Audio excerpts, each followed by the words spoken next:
Hello friends, ಇವತ್ತಿನ ಸಂಚಿಕೆಯಲ್ಲಿ ಏನಾಯಿತು ಅಂತ ನೋಡ್ಕೊಂಡು ಬರೋಣ ಬನ್ನಿ. ಅಮೂಲ್ಯ ರೂಮಲ್ಲಿ ಅಳ್ತಾ ಕೂತಿರ್ತಾಳೆ. ನೋಡು, ಅಪ್ಪ ಬೈದಿದ್ದು ಆಯಿತು, ನಾವು ಬೈಸ್ಕೊಂಡಿದ್ದು ಆಯಿತು, ಯಾಕೆ ಅಳ್ತಿದ್ಯಾ, ಸಮಾಧಾನ ಮಾಡ್ಕೋ ಅಂತಾನೆ ವಲ್ಲಭ. ಅಲ್ಲ ಕಣಕೊಡಪ್ಪ, ಟ್ಯೂಷನ್ ಮಾಡೋದ್ರಿಂದ ಏನು ಪ್ರಾಬ್ಲಮ್ ಇದೆ, ಅದು ಒಳ್ಳೆ ಕೆಲಸನೇ ತಾನೆ, ಮಾವ ಯಾಕೆ ಬೈದರು ಅಂತಾಳೆ ಅಮೂಲ್ಯ. ವಿಷಯ ಏನು ಅಂದರೆ, ನೀನು ಹೇಳೋದಕ್ಕಿಂತ ಮುಂಚೆ ವಿಷಯ ಬೇರೆಯವರಿಂದ ಗೊತ್ತಾಯಿತು, ಅದಕ್ಕೆ ಪ್ರಾಬ್ಲಮ್ ಆಗಿದ್ದು ಅಂತಾನೆ ವಲ್ಲಭ. ಅದೇ ಗೊತ್ತಾಗ್ತಿಲ್ಲ, ಮಾವಂಗೆ ಯಾರು ಈ ವಿಷಯ ಹೇಳಿದರು ಅಂತಾಳೆ ಅಮೂಲ್ಯ. ಈಗ ಪ್ರಿಯಾ ಅತ್ತಿಗೆ ಅಂತ ಹೇಳಿದರೆ ಇವಳು ಕೋಪ ಮಾಡ್ಕೋತಾಳೆ. ಹೋಗಿ ಜಗಳ ಆಡಿದ್ರು ಆಶ್ಚರ್ಯ ಇಲ್ಲ, ದೊಡ್ಡ ಸೀನಾಗುತ್ತೆ, ಸುಮ್ಮನಿರೋದೇ ಒಳ್ಳೆಯದು ಅಂತ ವಲ್ಲಭ ಯೋಚನೆ ಮಾಡಿ, ಯಾರಾದರೂ ಹೇಳಿರಲಿ, ವಿಷಯನ ಇಲ್ಲಿಗೆ ಬಿಟ್ಬಿಡು ಅಂತ ಹೇಳಿದ್ರಲ್ಲ, ಟ್ಯೂಷನ್ ಬೇಡ ಅಂತ ಅವ್ರು ಹೇಳಿದ ಹಾಗೆ ಇದು ಅವ್ರ ಮನೆ ಅಲ್ವಾ, ಅವರು ಅಪೋಸಿಟ್ ಆಗಿ ನಾವೇನು ಮಾಡಬಾರ್ದು ಅಂತಾನೆ ವಲ್ಲಭ. ಟ್ಯೂಷನ್ ಮಾಡಿ ಬರೋ ದುಡ್ಡನ್ನು ನಾನು ನಿನಗೆ ಕೊಡೋಣ, ನಿನಗೆ ಹೆಲ್ಪ್ ಆಗುತ್ತೆ ಆವಾಗ ಈ ಮನೇಲಿ ಯಾರೂ ನಮ್ಮಿಬ್ಬರ ಬಗ್ಗೆ ತಪ್ಪಾಗಿ ಮಾತಾಡಲ್ಲ ಅಂತ ಅಂದ್ಕೊಂಡಿದ್ದೆ, ಎಲ್ಲ ಹಾಳಾಗೋಯ್ತು ಅಂತಾಳೆ ಅಮೂಲ್ಯ. ಮೊನ್ನೆ ಕೇಳಿದಾಗ ಟ್ಯೂಷನ್ ಈ ಇಂಟೆನ್ಷನಲ್ಲಿ ಸ್ಟಾರ್ಟ್ ಮಾಡ್ತಿಲ್ಲ ಅಂದೆ ಅಂತಾನೆ ವಲ್ಲಭ. ಅದು ನಿನಗೆ ಒಬ್ಬನಿಗೆ ಎಲ್ಲ ಮ್ಯಾನೇಜ್ ಮಾಡೋಕ್ಕಾಗಲ್ಲ, ಹೆಲ್ಪ್ ಮಾಡೋಣ ಅಂತ ಅಂದ್ಕೊಂಡೆ ಅಂತಾಳೆ ಅಮೂಲ್ಯ. 4 ಜನ ಮಕ್ಕಳಿಂದ ಎಷ್ಟು ದುಡಿತಿದ್ದೆ ನೀನು ಅಂತಾನೆ ವಲ್ಲಭ. ಅಟ್ಲೀಸ್ಟ್ 2,000 ಆದರೂ ಸಿಗ್ತಿತ್ತು, ಸದ್ಯಕ್ಕೆ ಸಾಕಲ್ವಾ, ಹನಿ ಸೇರಿದರೆ ಸಾಗರ ಆಗುತ್ತೆ ಅಂತ ಹೇಳ್ತಾರೆ. ನಾನು ನಿನಗೆ ಹೇಳಿದ್ದೆ ತಾನೇ, ಇವತ್ತು 4 ಜನ ಮಕ್ಕಳು ಬಂದಿದ್ದರು, ಮುಂದಿನ ತಿಂಗಳಷ್ಟೊತ್ತಿಗೆ 40 ಜನ ಮಕ್ಕಳು ಬರ್ತಾರೆ ಅಂತ, ಆವಾಗ ಜಾಸ್ತಿ ದುಡ್ಡು ಸಿಗ್ತಾಯಿತ್ತು ತಾನೇ ಅಂತಾಳೆ ಅಮೂಲ್ಯ. ಆದರೆ ಇವಾಗೆಲ್ಲ .com ಆಯ್ತಲ್ಲ, ಸೋತ್ಬಿಟ್ಟೆ ಬಿಡು. ಆದರೆ ನನಗೋಸ್ಕರ ಹೆಲ್ಪ್ ಮಾಡಬೇಕು ಅಂತ ಒಂದು ಥಾಟ್ ಬಂತಲ್ಲ ನಿನಗೆ, ಅಷ್ಟು ಸಾಕು, ನೀನು ಹೆಲ್ಪ್ ಮಾಡಿದಷ್ಟೇ ಖುಷಿ ಆಯಿತು ಅಂತಾನೆ ವಲ್ಲಭ. ಆದರೆ ನನಗೆ ಬೇಜಾರಾಗ್ತಿದೆ ಕಣೋ ಅಂತಾಳೆ ಅಮೂಲ್ಯ. ನನ್ನ ಅಪ್ಪನ ಬಗ್ಗೆ ಗೊತ್ತು ತಾನೆ ನಿನಗೆ, ಬಿಡು, ತಲೆ ಕೆಡಿಸ್ಕೋಬೇಡ ಅಂತಾನೆ ವಲ್ಲಭ. ಪಾಪ ಚಿಕ್ಕ ಮಕ್ಕಳು ಅಕ್ಕ ಅಕ್ಕ ಅಂತ ಒಂದೇ ದಿನಕ್ಕೆ ಎಷ್ಟು ಅಟ್ಯಾಚ್ ಆಗಿದ್ರು ಗೊತ್ತಾ, ನನ್ನ ಹತ್ರ ಚಿಕ್ಕ ಡೌಟ್ಸ್ ಎಲ್ಲ ಕೇಳ್ತಿದ್ರು, ನನ್ನ ಹ್ಯಾಂಡ್ ರೈಟಿಂಗ್ ಬಗ್ಗೆನೂ ಅಪ್ರಿಸಿಯೇಟ್ ಮಾಡಿದರು, ಎಲ್ಲ ನನ್ನ ಫ್ರೆಂಡ್ಸ್ ಆಗಿದ್ರು ಗೊತ್ತಾ, ನನಗಂತೂ ತುಂಬ ಖುಷಿಯಾಗಿತ್ತು. ಆದರೆ ಈ ಖುಷಿ ಒಂದೇ ದಿನಕ್ಕೆ ಮುಗ್ದೋಯ್ತಲ್ಲ ಅಂತ ಬೇಜಾರಾಗ್ತಿದೆ ಅಂತಾಳೆ ಅಮೂಲ್ಯ. ಆಯಿತು, ಬೇಜಾರು ಮಾಡ್ಕೋಬೇಡ, ಈಗ ಚೆನ್ನಾಗಿ ಓದ್ಕೊ, ಮುಂದಕ್ಕೆ ಒಳ್ಳೆ ಕೆಲಸ ಸಿಗುತ್ತೆ, ನೀನು ಓದಿ ಕೆಲಸಕ್ಕೆ ಸೇರಿದಾಗ ನೀನು ಆ ಕೆಲಸ ಮಾಡಬೇಡ ಈ ಕೆಲಸ ಮಾಡಬೇಡ ಅಂತ ನಿನಗೆ ಇಲ್ಲಿ ಯಾರೂ ಹೇಳಲ್ಲ, ಅದನ್ನು ತಿಳ್ಕೊ ಅಂತಾನೆ ವಲ್ಲಭ. ಸರಿ ಅಂತಾಳೆ ಅಮೂಲ್ಯ. ಅದಕ್ಕೆ ಇನ್ನು ಬರೀ ಓದೋದ್ರ ಬಗ್ಗೆ ಮಾತ್ರ ಗಮನ ಕೊಡು ಅಂತಾನೆ ವಲ್ಲಭ. ಆದರೆ ನಿನಗೆ ಕೆಲಸ ಅಂತ ಓದೋದಕ್ಕೆ ಟೈಮ್ ಸಿಗ್ತಿಲ್ಲ, ನಿನಗೆ ಕೆಲಸದಲ್ಲೂ ಟೆನ್ಷನು, ಮನೇಲೂ ಟೆನ್ಷನು, ಕಾಲೇಜಲ್ಲೂ ಟೆನ್ಷನು ಅಲ್ವಾ ಅಂತಾಳೆ ಅಮೂಲ್ಯ. ನನಗೇನು ಟೆನ್ಷನ್ ಇದೆ ಅಂತ ಇಷ್ಟೊಂದು ಬಿಲ್ಡಪ್ ಕೊಡ್ತಿದ್ಯಾ, ನೀನು ಆ ಥರದ್ದೆಲ್ಲ ಏನೂ ಇಲ್ಲ, ನಾನು ಆರಾಮಾಗೇ ಇದ್ದೆ ಅಂತಾನೆ ವಲ್ಲಭ. ನೀನೇನು ಕೆಲಸ ಮಾಡ್ತೀಯ ಅಂತ ನಾನು ನೋಡಿದ್ದೀನಿ ವಲ್ಲಭ, ನೀನು ಫುಡ್ ಡೆಲಿವರಿ ಮಾಡಿ ಕಸ್ಟಮರ್ಸ್ ಹತ್ರ ಬೈಸ್ಕೊಂಡಿದ್ದನ್ನು ನೋಡಿ ನನಗೆ ಬೇಜಾರಾಗಿದೆ. ಆದರೆ ನಾನು ನೋಡಿದ್ದೀನಿ ಅಂದರೆ ನಿನಗೆ ಒಂಥರ ಅವಮಾನ ಆಗುತ್ತೇನೋ, ಅದಕ್ಕೆ ಸುಮ್ಮನೆ ಇದ್ದೀನಿ ಅಂತ ಅಮೂಲ್ಯ ಯೋಚನೆ ಮಾಡ್ತಾಳೆ. ನೋಡು, ನಾನು ಆರಾಮಾಗೇ ಇದ್ದೀನಿ, ನನಗೇನೂ ತೊಂದರೆ ಇಲ್ಲ, ನಾನು ಖುಷಿಪಡಿಸ್ಬೇಕು ಅಂತ ನೀನೇನು ರಿಸ್ಕ್ ತಗೊಳ್ಳೋದು ಬೇಡ, ನೀನು ಆರಾಮಾಗಿ ಕಾಲೇಜಿಗೆ ಹೋಗ್ಬಾ, ತಿಂದ್ಕೊಂಡು ಮನೆ ತುಂಬ ಓಡಾಡಿಕೊಂಡು ಇರು, ಅಮ್ಮನ ಜೊತೆ ಅತ್ತಿಗೆ ಜೊತೆ ಹರಟೆ ಹೊಡ್ಕೊಂಡು ನನ್ನ ಜೊತೆ ಜಗಳ ಮಾಡ್ಕೊಂಡಿರು, ನೀನು ಹೆಂಗಿದೆಯೋ ಹಾಗೆ ಇರು ಸಾಕು ಅಂತಾನೆ ವಲ್ಲಭ. ಸರಿ ಅಂತಾಳೆ ಅಮೂಲ್ಯ. ಈಚೆ ಪ್ರಿಯಾ ಅಪ್ಪ ಮನೆಯಲ್ಲಿ ಪೇಪರ್ ಓದ್ತಾ ಇರ್ತಾರೆ, ವೀಣಾ ನಿಂತ್ಕೊಂಡು ಮಗಳ ದಾರಿ ಕಾಯ್ತಿರ್ತಾರೆ. ಆಗ ಅಪ್ಪ, ವೀಣಾ ಇಲ್ಲಿ ನೋಡೆ, ಇವತ್ತು ನನ್ನ ರಾಶಿಲಿ ಧನಲಾಭ ಅಂತ ಇದೆ ಅಂತಾರೆ, ಸಾಲ ಬಾಧೆಯಿಂದ ಮುಕ್ತಿ ಅಂತ ಇದೆಯಾ ಅಂತಾರೆ ವೀಣಾ. ಅದಿಲ್ಲ ಅಂತಾರೆ ಪ್ರಿಯಾ ಅಪ್ಪ. ಕರ್ಮ ಅಂತಾರೆ ವೀಣಾ. ಆಗ ಪ್ರಿಯಾ ಬಂದು ಅಮ್ಮ ಅಪ್ಪ ಅಂತಾಳೆ. ಮಗಳೇ ಅಂತಾರೆ ಇಬ್ಬರು. ಯಾಕೆ ಲೇಟ್ ಆಯಿತು ಮಾಡಿದೆ ಮಗಳೇ, ನನ್ನ ಬಂಗಾರಿ ಅಂತ ವೀಣಾ ಪ್ರಿಯಾಗೆ ಕಿಸ್ ಕೊಡ್ತಾರೆ. ಅಪ್ಪ ಹೇಗಿದ್ದೀರಾ, ಅಮ್ಮ ಹೇಗಿದ್ದಾರೆ ಅಂತಾಳೆ ಪ್ರಿಯಾ. ಇಬ್ಬರೂ ಚೆನ್ನಾಗಿದ್ದೀವಿ ಅಂತಾರೆ. ಇದೇನು ಮಗಳೇ, ಒಬ್ಬಳೇ ಬಂದಿದೆಯಾ, ಆಳೆಂದರೂ ಬರಲೇ ಇಲ್ವಾ ಅಂತಾರೆ ಅಪ್ಪ. 1 ನಿಮಿಷ ಅಪ್ಪ ಅಂತ ದುಡ್ಡಿನ ಕಟ್ಟನ್ನು ತೋರಿಸ್ತಾಳೆ ಪ್ರಿಯಾ. ಮಗಳೇ ಕೂತ್ಕೋ ಮಗಳೇ ಅಂತಾರೆ ಇಬ್ಬರು. ದುಡ್ಡಿನ ಕಟ್ಟನ್ನು ವೀಣಾ ಕೈಗೆ ಕೊಡ್ತಾ ಪ್ರಿಯಾ ಅದನ್ನು ನೋಡ್ತಾ, ಕಾಫಿ ಮಾಡ್ಕೊಂಡು ಬರ್ತೀನಿ ಕೂತ್ಕೊಳ್ಳೆ ಅಂತಾರೆ ವೀಣಾ. ಕಾಫಿ ಯಾಕೆ, ಬಿಸಿಲಲ್ಲಿ ದಣ್ಕೊಂಡು ಬಂದಿದ್ದಾಳೆ, ಜ್ಯೂಸ್ ತೊಗೊಂಡು ಬಾ ನೀನು, ಕೂತ್ಕೋ ಮಗಳೇ ಅಂತಾರೆ ಅಪ್ಪ. ಅಮ್ಮ, ಅಪ್ಪನ ಸಾಲ ತೀರ್ಸೋಕೆ ಅಂತ ನಿಮ್ಮ ಅಳಿಯಂದ್ರು ಕೊಟ್ಟಿರೋ ದುಡ್ಡು ಅಂತಾಳೆ ಪ್ರಿಯಾ. ಮಗಳೇ, ಅಳಿಯಂದ್ರು ಕೊಟ್ಟರೆ ನಮ್ಮ ಅಂತಾರೆ ಅಪ್ಪ. ಹೌದಪ್ಪ, ನಾನೇ ಅವರಿಗೆ ಸಹಾಯ ಮಾಡಿ ಅಂತ ಕೇಳಿದೆ, ಅವರು ಅರೇಂಜ್ ಮಾಡಿಕೊಟ್ರು, ಅವರೇ ಬಂದು ನಿಮಗೆ ಕೊಟ್ಟರೆ ನಿಮಗೆಲ್ಲಿ ಮುಜುಗರ ಆಗುತ್ತೆ ಅಂತ ಅವರು ಬರಲಿಲ್ಲಪ್ಪ. ಮದುವೆಯಾಗಿ 4 ದಿವಸಕ್ಕೆ ಅವ್ರ ಹತ್ರ ದುಡ್ಡು ಕೇಳೋಕ್ಕೆ ನನಗೆ ತುಂಬ ಹಿಂಸೆ ಆಯಿತು. ಆದರೆ ಏನು ಮಾಡೋದು, ಸಾಲ ತೀರಿಸಿಲ್ಲ ಅಂದರೆ ಮನೆ ಹತ್ರ ಸಾಲಗಾರರು ಬರ್ತಾನೆ ಇರ್ತಾರಲ್ವಾ ಅಂತಾರೆ ಪ್ರಿಯಾ. ಥ್ಯಾಂಕ್ಸ್ ಕಣೆ ಮಗಳೇ, ಎಲ್ಲ ಹೆಣ್ಮಕ್ಳು ನಿನ್ನ ಥರ ಇರ್ತಾರಾ, ಎಷ್ಟೋ ಜನ ಹೆಣ್ಮಕ್ಳು ಮದುವೆ ಆದಮೇಲೆ ತವ್ರ ಮನೆ ವ್ಯವಹಾರ ನಮ್ಗೆ ಯಾಕೆ ಅಂತ ಸುಮ್ಮನೆ ಇದ್ಬಿಡ್ತಾರೆ. ಆದರೆ ನೀನು ನೋಡು, ಅಳಿಯಂದ್ರ ಹತ್ರ ಮಾತಾಡಿ ಇಷ್ಟೊಂದು ದುಡ್ಡು ತಂದು ಕೊಟ್ಟಿದ್ಯಾ, ನನ್ನ ಮುದ್ದು ಬಂಗಾರ ಅಂತಾರೆ ವೀಣಾ. ಅಳಿಯಂದ್ರಿದ್ದು ಎಷ್ಟು ದೊಡ್ಡ ಮನಸ್ಸು ನೋಡು, 10-20 ಸಾವಿರ ಅಲ್ಲ, ಈ ಮಾವಂಗೋಸ್ಕರ ಲಕ್ಷಗಟ್ಟಲೆ ದುಡ್ಡು ಕೊಟ್ಟಿದ್ದಾರೆ, ಒಳ್ಳೆ ಹುಡುಗನ ಕೈ ಹಿಡಿದಿದ್ಯಮ್ಮ ಅಂತಾರೆ ಅಪ್ಪ. ನಿಜಕ್ಕೂ ಹೌದಪ್ಪ, ಅವ್ರು ನನ್ನ ಎಷ್ಟು ಅರ್ಥ ಮಾಡ್ಕೊಂಡಿದ್ದಾರೆ ಗೊತ್ತಾ. ಪಾಪ ಒಡವೆಗಳನ್ನೆಲ್ಲ ಅಡ ಇಟ್ಟು ನಿಮಗೆ ದುಡ್ಡು ಕೊಡೋಣ ಅಂತ ಹೇಳಿದರು. ಒಡವೆ ಎಲ್ಲ ಡೂಪ್ಲಿಕೇಟ್ ಅಲ್ವಾ, ಅದಕ್ಕೆ ನಾನು ಏನೋ ಒಂದು ಹೇಳಿ ದುಡ್ಡೇ ಕೊಡೋಣ ಅಂತ ಹೇಳಿದೆ ಅಂತಾಳೆ ಪ್ರಿಯಾ. ಈಚೆ ಮೀನಾ ಫೋನಲ್ಲಿ ಸರಿ ಇನ್ನೇನು ಬಂದುಬಿಡ್ತೀನಿ, ಓಕೆ ಸರ್ ಸರಿ ಅಂತ ಕಾಲ್ ಕಟ್ ಮಾಡ್ತಾಳೆ. ಆಗ ಕೇಶವ ಬಂದು, ಮೀನಾ ನಾನು ಹೇಗೆ ಕಾಣಿಸ್ತಿದ್ದೀನಿ, ಈ ಶರ್ಟ್ ನೆನಪಿದೆಯಾ ನಿನಗೆ ಅಂತಾನೆ. ಹಲೋ ಮಿಸ್ಟರ್, ಶರ್ಟ್ ಕೊಡಿಸಿರೋದು ನಾನೇ, ನನಗೆ ನೆನಪಿರಲ್ವಾ ಅಂತಾಳೆ ಮೀನಾ. ನೀನು ತುಂಬ ಶರ್ಟನ್ನು ಕೊಡಿಸಿದ್ಯಾ, ಆದರೆ ಇದು ನಿನಗೆ ನೆನಪಿದೆಯಾ ಅಂತ ನಾನು ಕೇಳಿದ್ದು ಅಂತಾನೆ ಕೇಶವ. ನೆನಪಿಲ್ಲದೆ ಇರುತ್ತೆ ಕೇಶವ, ಕ್ಯೂಟಾಗಿ ಕಾಣಿಸ್ತಿದ್ಯಾ, ಸೇಮ್ ಪಿಂಚ್ ಅಂತ ಗಿಣ್ತಾಳೆ ಮೀನಾ. ಇದಕ್ಕೆ ಮ್ಯಾಚ್ ಆಗಲಿ ಅಂತಲೇ ನೀನು ನನಗೆ ಕೊಡಿಸಿದ್ದು, ಗಿಂಡ್ತೀಯಾ ಅಂತ ಕೇಶವನು ಗಿಣ್ತಾನೆ. ನನಗೆ ಟ್ರೈನಿಂಗ್ಗೆ ಟೈಮ್ ಆಯಿತು, ನಾನು ಹೊರಡ್ತೀನಿ ಅಂತಾಳೆ ಮೀನಾ. ಇವತ್ತು ನಿನಗೆ ಮಧ್ಯಾಹ್ನದವರೆಗೆ ತಾನೇ ಟ್ರೈನಿಂಗು ಅಂತಾನೆ ಕೇಶವ. ಹೌದು ಅಂತಾಳೆ ಮೀನಾ. ಹಾಗಿದ್ರೆ ಇವತ್ತು ನಾವು ಮಸ್ತ್ ಮಜಾ ಮಾಡೋಣ, 2 ಗಂಟೆಯಿಂದ ರಾತ್ರಿ 10 ಗಂಟೆವರೆಗೂ ಏನೇನು ಮಾಡಬೇಕು ಅಂತ ಫುಲ್ ಪ್ಲ್ಯಾನ್ ಮಾಡಿಟ್ಟಿದ್ದೀನಿ. ಫಸ್ಟ್ ನಾವಿಲ್ಲಿಂದ ಅಂತ ಕೇಶವ ಹೇಳುವಾಗ, ಬೇಡ ಕೇಶವ ಅಂತಾಳೆ ಮೀನಾ. ಯಾಕೆ ಮೀನಾ ಅಂತಾನೆ ಕೇಶವ.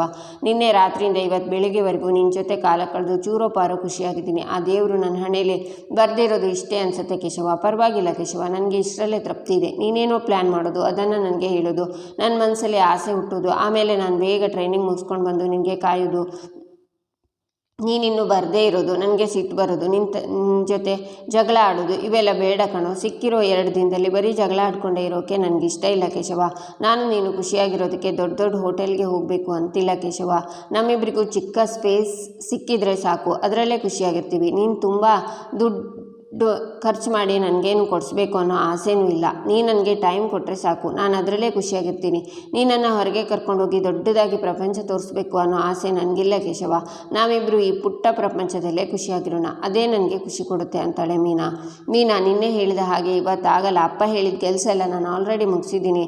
ಹೆಚ್ಚು ಕಮ್ಮಿ ನನಗೇನು ಕೆಲಸನೇ ಇಲ್ಲ ನೋಡು. ಇವತ್ತು ಏನಾದರೂ ಆಗಲಿ ನಾನು ನಿನ್ನ ಜೊತೆನೇ ಇರ್ತೀನಿ ಅಂತಾನೆ ಕೇಶವ.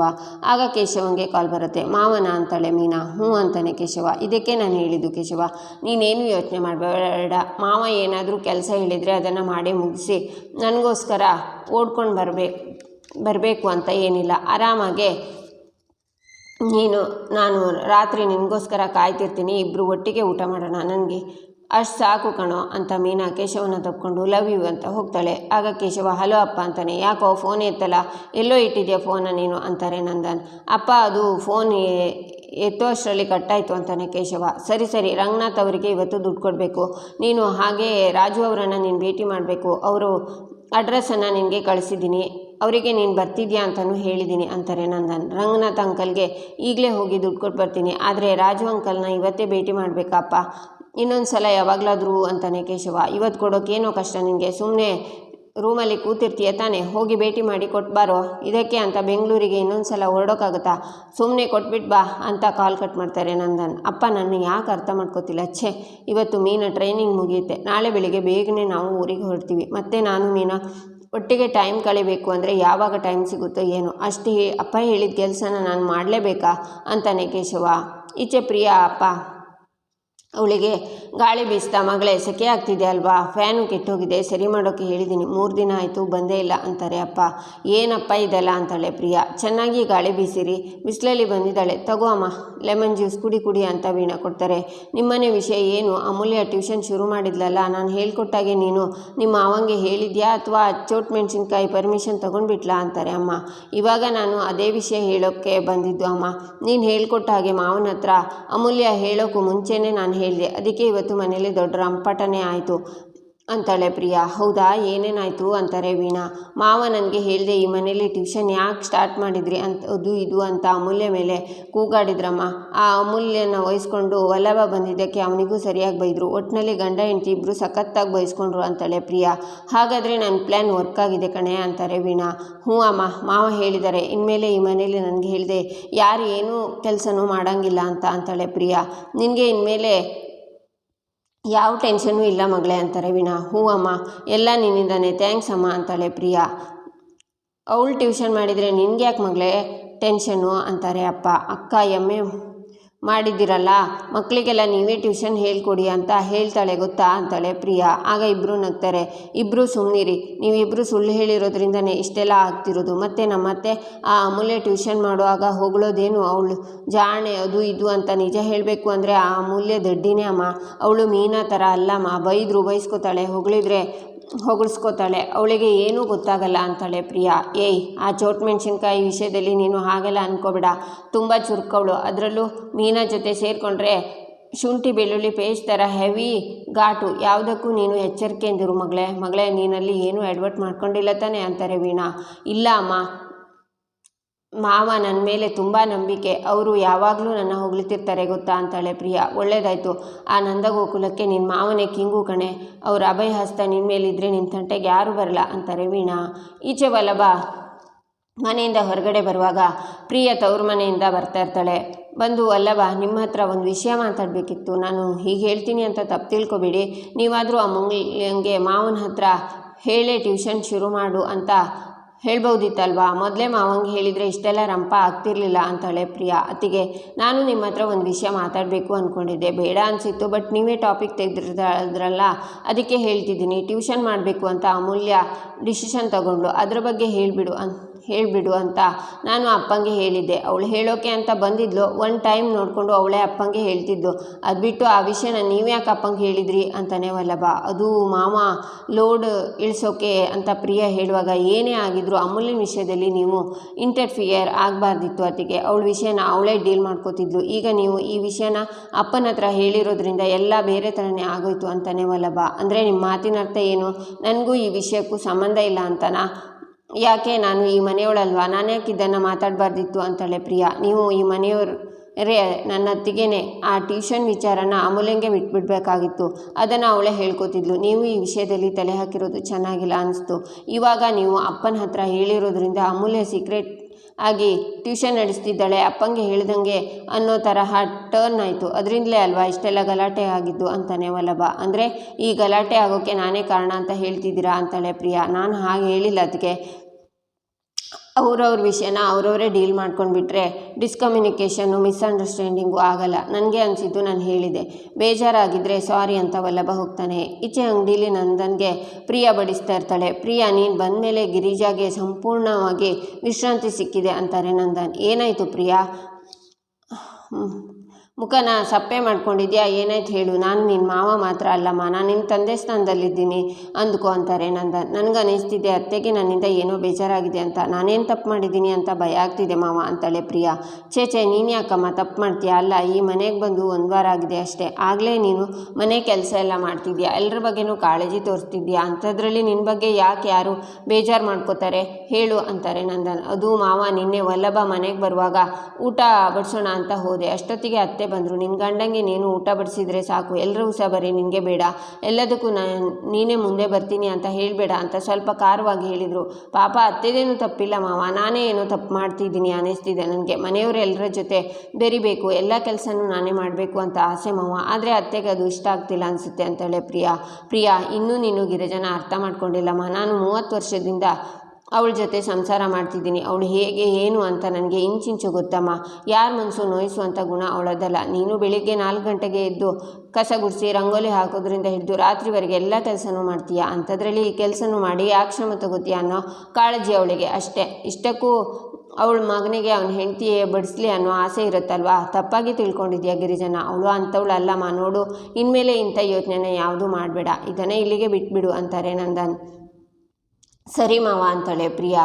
ಈಚೆ ಮೀನಾ ಟ್ರೈನಿಂಗ್ ಮುಗಿಸಿ ರೂಮಿಗೆ ಬಂದು ಕೂತ್ಕೊಂಡು ಕೇಶವ ಇನ್ನೂ ಎಷ್ಟೊತ್ತಾಗುತ್ತೋ ಬರೋದಕ್ಕೆ ಅಂತ ಆಚೆ ನೋಡುವಾಗ ಪಿಲ್ಲೋ ಮೇಲೆ ಒಂದು ಲೆಟ್ರ್ ಮತ್ತು ಒಂದು ರೋಸ್ ಇರುತ್ತೆ. ಲೆಟ್ರ್ ಓಪನ್ ಮಾಡಿ, ನೀನು ದೊಡ್ಡಬಳ್ಳಾಪುರದ ಗಟ್ಟಿ ಗುಂಡಿಗೆ ಹಿಂಗ್ಸಾಗಿದ್ದರೆ ಹೋಟೆಲ್ ಹೊರಗೆ ಬಾ, ಇಂತಿ ಗಟ್ಟಿ ಗುಂಡಿಗೆ ಗಣಸು ಅಂತ ಓದಿ. ಅರೆ, ಕೇಶವ ಇಷ್ಟು ಬೇಗ ಬಂದಿದ್ದಾನ ಅಂತ ಹೊರಗಡೆ ಓಡಿ ಬರ್ತಾಳೆ ಮೀನಾ.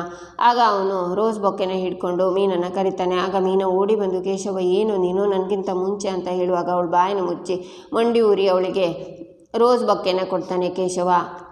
ಮೀನಾ ತಗೊಳ್ಳೋಕೆ ಬಂದರೆ ಕವಿತೆ ಇದೆ ಕಣೆ ಅಂತಾನೆ. ಹೇಳು ಅಂತಾಳೆ ಮೀನಾ. ಗಿಜಿಗಿಜಿಗುಡುವ ಸಂತೆಯಲ್ಲಿ ನನಗಾಗಿ ಕಾದ ಮೌನ ನೀನು, ನಡು ರಾತ್ರಿಯ ಕತ್ತಲಲ್ಲಿ ಬೆಳಕು ಚೆಲ್ಲಿದ ತಾರೆ ನೀನು. ಓ ಮೀನಾಕ್ಷಿ, ನಿನ್ನ ಉಸಿರಿಗೆ ನನ್ನ ಉಸಿರನ್ನು ಬೆಸೆಯಲು ಕಾಯುತ್ತಿರುವ ಮುರಳಿ ನಾನು ಅಂತಾನೆ ಕೇಶವ. ಮೀನಾ ತುಂಬ ಖುಷಿಯಿಂದ Keshava thank you so much, love you ಕಣೋ ಅಂತ ಅವನ್ನ ತಪ್ಕೋತಾಳೆ. ಏನೋ ನೀನು ನನಗಿಂತ ಮುಂಚೆನೇ ಬಂದಿದ್ಯಾ, ಬೊಕ್ಕೆನೂ ತಂದಿದ್ಯಾ ಕೇಶವ, ಮಾವ ಹೇಳಿರೋ ಕೆಲಸ ಎಲ್ಲ ಮುಗಿಸಿದ್ಯಾ ತಾನೆ ಅಂತಾಳೆ ಮೀನಾ. ನಾನು ಬೇರೆ ಮೂಡಲ್ಲಿದ್ದೀನಿ, ಅವ್ರ ಬಗ್ಗೆ ಮಾತಾಡಿ ಮೂಡನ್ನು ಅಪ್ಸೆಟ್ ಮಾಡಬೇಡ ಅಂತಾನೆ ಕೇಶವ. ಇವಾಗ ಏನೋ ಮಾಡೋದು ಅಂತಾಳೆ ಮೀನಾ. ನೀನು ಆಫೀಸಿಂದ ಸುಸ್ತಾಗಿ ಬಂದಿದ್ಯಾ, ನಾನು ನಿನ್ನ ಎಲ್ಲಿಗೋ ಕರ್ಕೊಂಡು ಹೋಗಬೇಕು ಅಂತಿದ್ದೀನಿ. ಕೊಳಕನ್ನೆಲ್ಲ ನಾನು ಹೊರಗಡೆ ಕರ್ಕೊಂಡು ಹೋಗೋದಿಲ್ಲ, ನೀನು ಹೋಗಿ ಸ್ನಾನ ಮಾಡ್ಕೊಂಡು ಬಾ, ಓಕೆ? ನೀನು ಈ ಸೀರೆ ಉಟ್ಕೊಂಡು ಆಸೆಯಿಂದ ಕೂತಿದ್ದೆ ಅಂತ ಇದೆಯಲ್ಲ, ಅದೇ ಸೀರೆ ಉಟ್ಕೊಂಡು ಬಾ ಕೇಶವ, ಮಾತಿಗೆ ತಪ್ಪಲ್ಲ ಅಂತಾನೆ ಕೇಶವ. ಸರಿ, ಈಗಲೇ ಫ್ರೆಶ್ ಅಪ್ ಆಗಿ ಬರ್ತೀನಿ ಅಂತ ಮೀನಾ ಹೋಗ್ತಾಳೆ. ಆಗ ಕೇಶವಂಗೆ ಮತ್ತೆ ನಂದನ್ ಕಾಲ್ ಬರುತ್ತೆ. ಆದರೆ ಕೇಶವ ಕಾಲ್ ಕಟ್ ಮಾಡ್ತಾನೆ. ಈಚೆ ಕೇಶವ ಮೀನಾ ಕಪಲ್ ಕಾಂಪಿಟೇಷನ್ಗೆ ರೆಡಿಯಾಗಿ ಬರ್ತಾರೆ. ಆಗ ಆ್ಯಂಕರ್ ಇನ್ನೇನು ಸ್ವಲ್ಪ ಹೊತ್ತಲ್ಲಿ ಬೆಸ್ಟ್ ಕಪಲ್ ಕಾಂಪಿಟೇಷನ್ ಸ್ಟಾರ್ಟ್ ಆಗ್ತಿದೆ, ಈಗ ನಮ್ಮ ಫಸ್ಟ್ ರೌಂಡ್ ಸ್ಟಾರ್ಟ್ ಆಗ್ತಿದೆ. ಈ ರೌಂಡಲ್ಲಿ ಆ ಟೇಬಲ್ ಮೇಲಿರೋ ಬಲೂನ್ನ ಬಾಕ್ಸ್ಗೆ ಹಾಕಬೇಕು. ಟೈಮ್ ಆಗೋಷ್ಟರಲ್ಲಿ ಯಾವ ಕಪಲ್ ಬಾಕ್ಸಲ್ಲಿ ಜಾಸ್ತಿ ಬಲೂನ್ ಇರುತ್ತೋ ಅವರು ನೆಕ್ಸ್ಟ್ ರೌಂಡ್ಗೆ ಸೆಲೆಕ್ಟ್ ಆಗ್ತಾರೆ. ಎಲ್ಲರೂ ರೆಡಿ ಇದ್ದೀರಲ್ಲ ಕಪಲ್ ಅಂತಾರೆ. ಕೇಶವ ಮೀನನ್ನು ಎತ್ಕೊಂಡು ಬಲೂನ್ ಹಾಕೋಕ್ಕೆ ಓಡ್ತಾನೆ. ಇಲ್ಲಿಗೆ ಈ ಸಂಚಿಕೆ ಮುಕ್ತಾಯವಾಗುತ್ತೆ. ಮುಂದಿನ ಸಂಚಿಕೆಗಾಗಿ ನಮ್ಮ ಚಾನಲನ್ನು ನೋಡಿ, ಸಬ್ಸ್ಕ್ರೈಬ್ ಮಾಡಿ, ಲೈಕ್ ಮಾಡಿ.